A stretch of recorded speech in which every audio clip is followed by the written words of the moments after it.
Coach, Twin Valley is in the District 3 playoffs. How does that sentence sound? It sounds pretty good. It's one of those things where, to be the first to do something is always nice. It's always special. Nobody's going to be able to take that away from us, and hopefully it's the first of many in the years to come.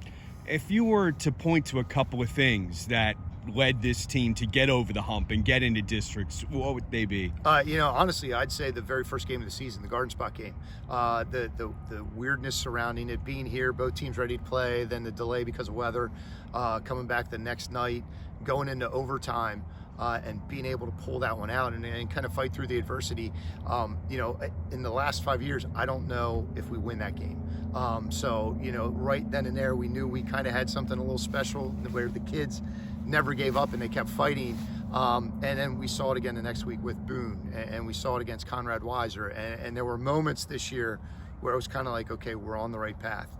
Now, we stumbled a little bit with Fleetwood. We stumbled a little bit with Upper Marion, games that were winnable. But I think we're on the right path with the kids believing in themselves and knowing that we've always got a chance to win. And we saw that against Gettysburg, too, Saturday night. There's a minute 21 left, and we were a hair's breadth away from winning that game and getting that onside kick. They don't give up, which is awesome. Experience certainly helps too, and you have 4-year starters at skill positions. What's it like being around Dom Caruso and Trey Freeman these past 4 years? No, it's to watch those guys grow has been awesome.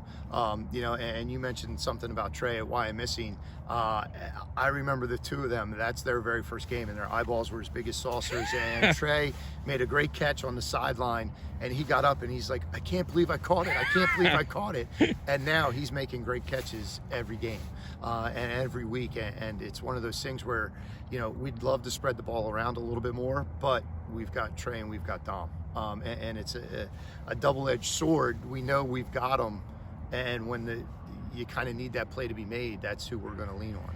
And you got a freshman, you got a young buck at quarterback. How is Evan coming along? He's coming along well. There are times where he looks brilliant, and there's times where you kind of say, yeah, he's a freshman. But overall, it's been a great experience having him there and seeing him grow, just kind of like we saw Dom and Trey grow, and some of the other seniors who got thrown in there, sophomores and juniors, grow. It's always fun to see those kids kind of start to realize, hey, it's varsity football and I can do this. And the lack of confidence is not something that we have to deal with. What can you tell us about Spring Grove? Again, York County team, they're not quite as big as Gettysburg, which is nice, but they've got a quarterback who can run the ball a little bit. They've got a running back who's about 200 pounds and real thick. Defensively, they're pretty simplistic, but they're confident in what they do. They're going to come out and they're going to line up and they're going to hit you.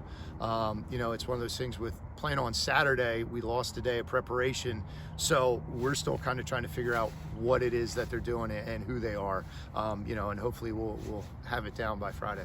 One of the issues with this program has always been trying to get those numbers up. Yeah. How much can making districts help? I'd love to say that the success is going to get an extra couple guys out, and we always thought that it should, but it seemed like the more success we had, and again, I'm saying success at 5-5, the less kids came out. But again, I think it starts with our middle school program, who had record numbers. So I think we're starting to get those numbers up down there, and that's starting to carry up. And again, our freshman and sophomore classes this year, I think we're 17 for the sophomore class and 20 for the freshmen. So we're getting those numbers, and it's now just a matter of keeping them. You look at Section 2, obviously everyone knows about YMSC, one of the best teams in the state. Conrad Weiser's in districts, your team's in districts, Hamburg is in districts, Fleetwood's in the Eastern Conference playoffs, Schuylkill Valley's in the Eastern Conference playoffs.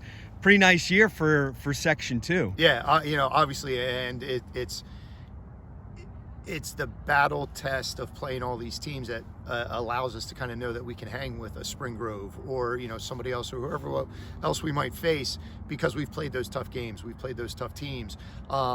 It's again nice to see Berks County get a little recognition out there in the world of football, because I think sometimes the Wilsons, the Wyos, and the Mifflins a lot of times get the press as they should, but to see a Hamburg and a Twin Valley, it's kind of nice to see.